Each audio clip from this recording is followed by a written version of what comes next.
essa ilha fica diz que na costa um bicho grande, cobra grande. Aqui já aconteceu várias vezes quando os caçadores com o cachorro voava anta, quando os cachorros jogavam anta para a água, diz que sumia aqui, o bicho engolia inteiro.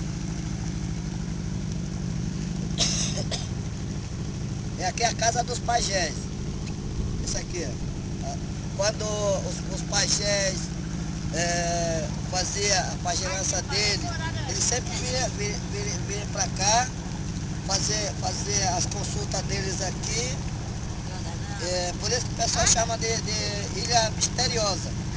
E também ela tem a forma, não sei se vocês observaram, ela tem uma forma assim de uma tucaia, que sempre é onde os pajés ficam lá dentro para fazer a oração deles, para benzer. Então, é por isso que chamam de Ilha Misteriosa essa ilha.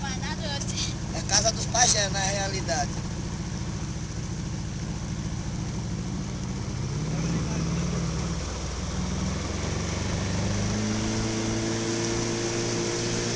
A cobra